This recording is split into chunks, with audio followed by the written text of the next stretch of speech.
नमस्कार दोस्तों, आज है 30 अगस्त 2018 और हम डिस्कस करने जा रहे हैं आज का करंट अफेयर। ये करंट कैप्सूल का 9वां एपिसोड है जो रोज सुबह आपको 4 बजे मिलता है। इसका पीडीएफ टेलीग्राम ग्रुप पर अवेलेबल होता है, जिसका लिंक नीचे डिस्क्रिप्शन बॉक्स में दिया है। आप वहां से उसको ज्वाइन कर कर इसका रोज पीडीएफ पा सकते हैं। मैं ओम प्रकाश पांडे, आपका गाइड, आपका दोस्त। चलिए शुरू करते हैं। आयुष्मान भारत योजना के माध्यम से कितने करोड़ लोगों को स्वास्थ्य बीमा कवर मिलेगा?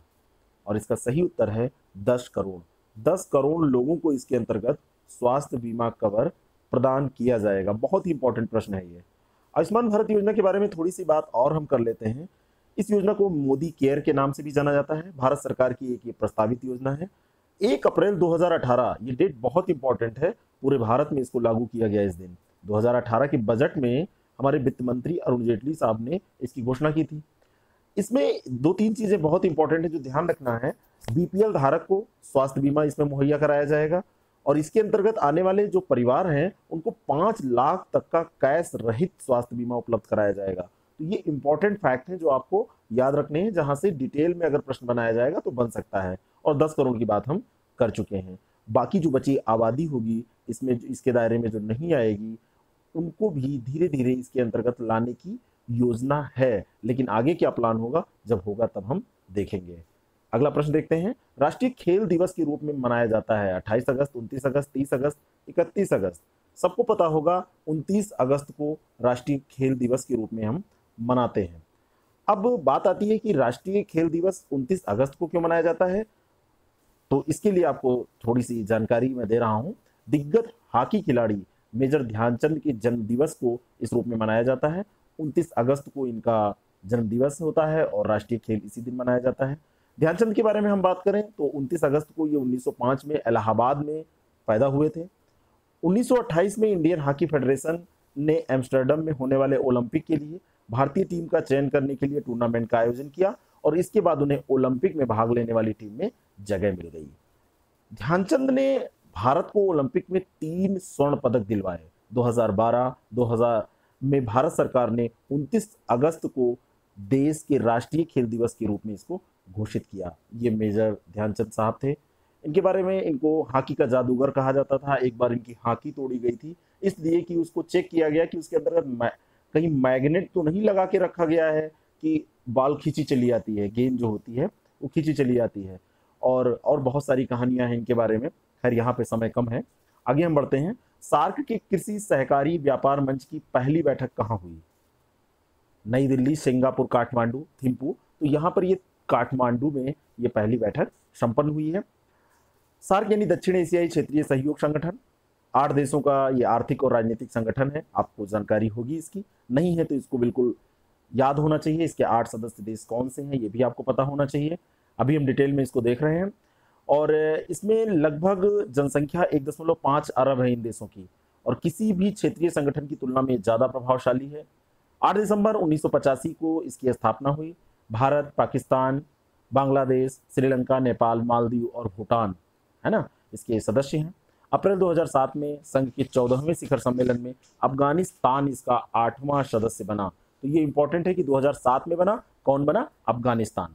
मुख्यालय इसका काठमांडू में है। राजभाषाएं अगर बात की जाए तो राजभाषा इसकी अंग्रेजी है और दक्षिण एशियाई निवासी इसके अंतर्गत आते हैं। 9 प्रेक्षक देश भी हैं इसके: ऑस्ट्रेलिया, चीन, यूरोपीय संघ, ईरान, जापान, मॉरिशस, म्यांमार, दक्षिण कोरिया, संयुक्त राज्य अमेरिका। ठीक है ना, तो ये आपको ध्यान में रखना है। 2017-18 में भारत का खाद्यान्न उत्पादन लगभग कितना होने का अनुमान है? बहुत ही इंपॉर्टेंट प्रश्न है, बहुत ज्यादा इंपॉर्टेंट। 28.48 करोड़ टन। अब मैं यहां पर आपको बताना चाहता हूं 28.48 करोड़ टन है, तो करोड़ में जब आप कहेंगे तो इतना होगा, ठीक है ना। लाख टन में जब आंकड़ा होगा तो वो चेंज होगा, लेकिन करोड़ अगर आप याद रखेंगे तो उसको आप चेंज कर सकते हैं, ठीक है। कृषि मंत्रालय ने 28 अगस्त को यह आंकड़ा जारी किया, चौथा अग्रिम अनुमान कृषि उत्पादन का। उसमें भारत का खाद्यान्न उत्पादन 2017-18 में उसने बताया कि 28.48 करोड़ टन रहा है, जो कि अभी तक का सबसे अधिक है। एक प्रश्न पूछा जाएगा कि अब तक का सबसे क्या है, ज्यादा है या कम है या उतना ही बना रहा है या पहले भी कभी हो चुका है? तो अभी तक का सबसे ज्यादा है ये। 16-17 में ये 27 करोड़ 51 लाख टन था। और इसमें एक प्रश्न और बनता है, वो ये प्रश्न है कि सबसे ज्यादा किस चीज का उत्पादन होता है। तो आपको यहाँ पर ध्यान रखना है कि चावल का 11 करोड़ 29 लाख टन और सबसे ज़्यादा, फिर गेहूं का 9.97 करोड़ टन और दाल का 2 करोड़ 52 लाख टन उत्पादन होता है। तो चावल, गेहूं और दाल ये अवरोही क्रम में है, पहले चावल हो जाएगा, फिर गेहूं हो जाएगा, फिर दाल हो जाएगी। अगला प्रश्न है परमाणु परीक्षणों के खिलाफ अंतर्राष्ट्रीय दिवस। 29 अगस्त को ये भी होता है। अभी हमने राष्ट्रीय खेल दिवस 29 अगस्त की बात की थी, लेकिन ये अंतर्राष्ट्रीय दिवस स्तर पर ये मनाया जाने वाला दिवस है परमाणु परीक्षणों के खिलाफ, जो विश्व शांति के लिए परमाणु निरस्त्रीकरण की भूमिका पर केंद्रित एक सम्मेलन का आयोजन किया गया। वो कहाँ किया गया? तो ये किया गया कजाकिस्तान में ये सम्मेलन आयोजित किया गया। और इसका एक चीज और आपको ध्यान में रखना है कि इसकी थीम क्या है? अतीत को याद रखना और भविष्य का निर्माण, ये इसकी थीम है।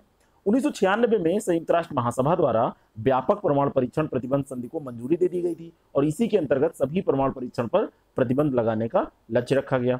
आज तक 183 राज्यों द्वारा समझौते पर हस्ताक्षर किए गए, लेकिन 166 ने ही इसको रेटिफाई किया है, अनुमोदित किया है। संयुक्त राज्य अमेरिका, चीन, मिस्र, इजराइल, ईरान और सबसे इंपॉर्टेंट है कि भारत, पाकिस्तान और उत्तर कोरिया इसमें इस समझौते का हिस्सा नहीं है। भारत भी इस समझौते में शामिल नहीं है। अगले प्रश्न पे चलते हैं। निम्नलिखित में से कौन संयुक्त राष्ट्र पर्यावरण एजेंसी के सहायक महासचिव नियुक्त किए गए? सत्य एस त्रिपाठी इनको नियुक्त किया गया है। इनके बारे में थोड़ी हम बात करें तो संयुक्त राष्ट्र के महासचिव कौन है? एंटोनियो गुटारेश। इन्होंने अर्थशास्त्री और भारतीय विकास अर्थशास्त्री इनको कहा जाता है, और संयुक्त राष्ट्र के अधिकारी सत्य एस त्रिपाठी, यानी भारतीय विकास अर्थशास्त्री और संयुक्त राष्ट्र के अधिकारी सत्य एस त्रिपाठी को संयुक्त राष्ट्र पर्यावरण कार्यक्रम यूएनईपी के न्यूयॉर्क कार्यालय का प्रमुख और एजेंसी का सहायक महासचिव नियुक्त किया है। जो त्रिपाठी है ये त्रिनिदाद और टोबैगो के एलियट हैरिस का स्थान लेंगे। तो एलियट हैरिस अभी तक इस पद पे थे, यानी पदासीन थे। वर्ष 2017 में यूएनईपी के सतत विकास के 2030 के जो एजेंडे की बात होती है उसमें वरिष्ठ सलाहकार के तौर पर इन्होंने कार्य किया है और 35 साल से अधिक का ये अनुभव रखते हैं और अर्थशास्त्री और वकील के रूप में इन्होंने कार्य किया है। 1998 में संयुक्त राष्ट्र से जुड़े हुए हैं, 98 से, और यूरोप, एशिया और अफ्रीका में सतत विकास, मानवाधिकार, लोकतंत्र प्रशासन और कानूनी मामलों के रणनीतिक कार्यों में ये शामिल रहे हैं। आगे हम बात करते हैं एशियन खेल इतिहास में हेप्टाथलॉन प्रतिस्पर्धा में स्वर्ण पदक जीतने वाली पहली भारतीय महिला खिलाड़ी कौन है? तो ये बहुत ही इंपॉर्टेंट प्रश्न बनता है, निश्चित पूछा जाएगा। ये है स्वप्ना वर्मन। स्वप्ना वर्मन की हम बात करें तो बुधवार, यानी कि जो हम डिस्कस कर रहे हैं उसके एक दिन पहले, ठीक है, इन्होंने एशियन गेम्स इतिहास में हेप्टाथलॉन स्पर्धा में स्वर्ण पदक जीतने वाली पहली भारतीय महिला का स्थान अपना बनाया। फाइनल में 60-26 अंक हासिल करके स्वप्ना को स्पर्धा के दौरान जबड़े में चोट भी लगी, लेकिन 11वें दिन स्वप्ना के पदक की बदौलत ही भारत का 11 स्वर्ण हो गया, है ना। 11वां स्वर्ण ये स्वप्ना का था। अभी तक का 11 स्वर्ण भारत का है, उसमें 11वां स्वर्ण स्वप्ना का ही है। तो ये आप ध्यान रखिएगा, स्वप्ना वर्मन, इनका खेल जरूर याद रखिएगा, हेप्टाथलॉन स्पर्धा, ठीक है। आगे हम बढ़ते हैं। अरपिंदर सिंह ने निम्नलिखित किस प्रतिस्पर्धा में एशियन गेम्स में स्वर्ण पदक जीता? तो ये ट्रिपल जंप, है ना, ट्रिपल जंप में इन्होंने स्वर्ण पदक जीता है। ये भी बहुत इंपॉर्टेंट प्रश्न है। अरपिंदर सिंह ने जीता है, ये अरपिंदर सिंह जी हैं, और ये 10वां स्वर्ण था सेम डे का, यानी कि 29 तारीख को, बुधवार को 2 स्वर्ण आए। 4 टोटल पदक आए, उसमें 2 स्वर्ण थे। तो अरपिंदर सिंह और स्वर्णा बर्मन, ये दोनों लोगों ने स्वर्ण जीता है। और इंडोनेशिया में ये खेल हो रहे हैं, आपको पता ही है।